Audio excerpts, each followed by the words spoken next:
But because of globalization, not only has globalization meant wonderful things in terms of expanded trade of goods and services, it's also meant wonderful things in terms of competitive pressure on governments, which of course is why governments are fighting against it. Here's a chart showing what's happened to top OECD nation tax rates, but this shows what's happened to corporate tax rates, now less than 27%. Here's the number of flat tax nations. Now what's interesting, if you read the OECD and European Commission documents, if you read some of the left-wing tax law professors from the United States who are consultants to the OECD, if you read what they write, they say tax competition is harmful. But at no point, whether it's in the academic articles, whether it's in the OECD documents, at no point is there ever even the slightest effort to identify what is harmful about tax competition. And I think there's a good reason for that. How can competition be harmful? The only way competition is harmful is if you're a monopolist or an oligopolist and you don't like when there are competitors that are threatening your secure little position in life. And of course, that's exactly what's happening in terms of the OECD and other efforts to try to stamp out low-tax jurisdictions. Now, some of you may be saying, well, who are you? You're just some nerdy policy wonk at the Cato Institute. So let's do a little bit of what's called appealing to authority here. Here are some of the various Nobel Prize winners who have looked at this issue over the years. We have Stigler, we have Becker, we have Buchanan, we have Friedman, we have Vernon Smith, we have Edward Prescott, we have Edmund Phelps. One Nobel laureate after another. They all recognize, of course, cartels are a bad idea. And if it's a bad idea for there to be cartels in the private sector, it's a horrible idea to have cartels among governments. And yet that is what the OECD, what the European Commission, and what the various politicians from high-tax nations are trying to do. You could even look at what the OECD economists have written. The OECD is sort of a multi-headed beast. The division that's doing the anti-tax competition campaign is the Committee on Fiscal Affairs. What is the Committee on Fiscal Affairs? It's a representative of the tax police from every member nation. So imagine if you take the IRS from the U.S., Inland Revenue from the UK, the various other tax police, put them in a room and say, you can remake the world according to your fantasies. What would you like it to be? Well, of course you're going to get crazy ideas, and that's exactly what this Committee on Fiscal Affairs came up with. But if you actually look at what the economists who work for the General Secretariat at the OECD have written, and you'll find that they identify specifically that tax competition is a way of limiting the tendency of governments to tax and spend excessively. And if you look at the lower quote, the OECD points out that the problem with tax evasion is high tax rates.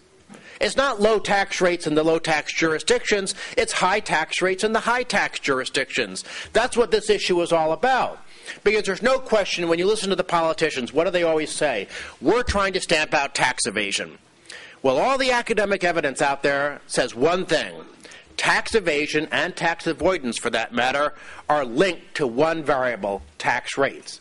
So maybe even if you do what the German finance minister said and send troops in to the low-tax jurisdictions, maybe you can shut them all down. It's amazing how those Germans always revert to form. You can send troops in, you can shut down all the low-tax jurisdictions. It's not going to affect tax compliance so long as tax rates are high, especially when you factor in that if you shut down the tax havens, what's going to happen? We're going to see tax rates go back up to the levels of the 60s and the 70s, and that's going to be crippling to the global economy. So if you really want to have better tax compliance, the whole key is to have lower tax rates and tax reform. In other words, we have a totalitarian, oppressive, anti-growth, impoverishing way to try to reduce tax evasion, and oh, by the way, that won't work according to all the academic evidence, or you have a pro-growth, pro-freedom way that respects national sovereignty of other jurisdictions' way of dealing with tax evasion, and that's lowering tax rates. And of course, unfortunately, the politicians choose the wrong approach. I want to talk real quickly about the moral component to this, because it's not just an economic issue. The majority of the world's population still lives in jurisdictions where your fundamental human rights are not respected.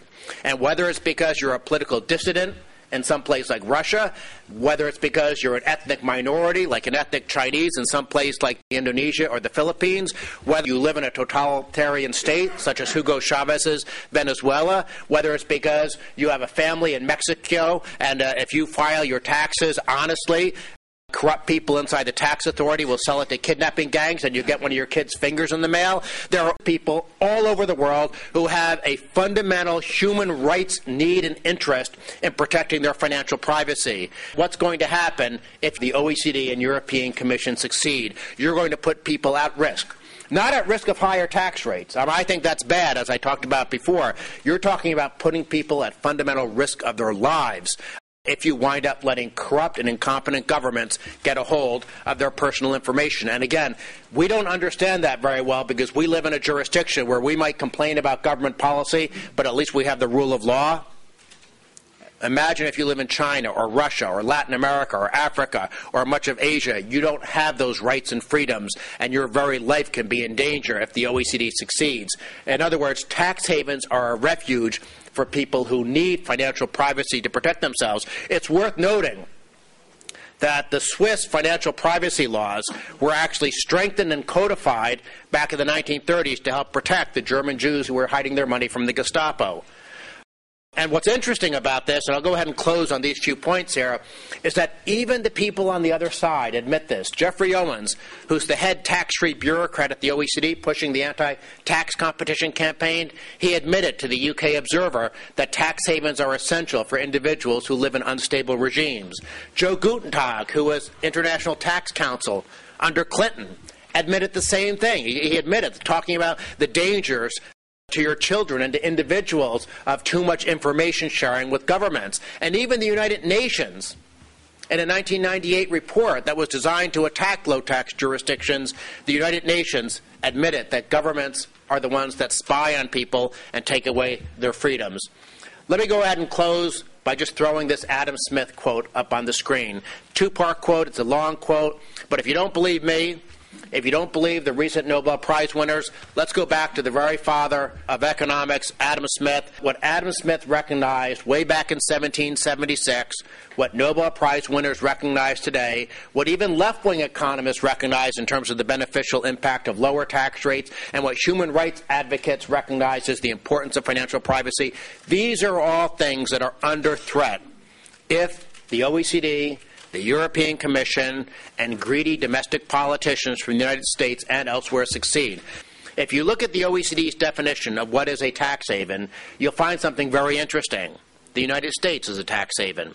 If you're a non-resident alien and you invest in the United States, there is no tax on your interest or capital gains. Why? Because we want to attract capital to the U.S. economy. But if we get in bed with the French and the Germans and start pushing for policies of a global tax cartel, what's going to happen? We're going to be under pressure to put these bad policies in ourselves. Now, it's never a good idea to drive capital out of your economy. But to drive capital out of your economy when your financial markets are very weak is borderline insane. And it's not just our federal rules in terms of taxation of interest and capital gains for non-resident aliens. It's also the fact that many states, such as Delaware and Nevada, have very attractive policies in terms of their corporate structures that make them one of the favorite tax planning vehicles of international investors. That will be at threat as well. And so what's ironic about this whole situation is that the OECD, which is sort of the rich man's club of industrialized nation, is launching this anti-tax haven jihad. But when they put together their blacklist, what did they omit to do? They omitted any blacklist of their own members. So the United States wasn't on the blacklist, the United Kingdom wasn't on the blacklist, the Netherlands, Austria, Switzerland, Luxembourg, they all somehow wound up not being on the blacklist. So not only is the OECD pushing bad tax policy, not only is the OECD undermining human rights around the world, but they're also a bunch of racist hypocrites. If you're a part of the club, then you get a get-out-of-jail-free card. But if you're some poor, developing, smaller jurisdiction without much power, then you get put on the blacklist. This whole thing is economically and morally reprehensible. Thank you.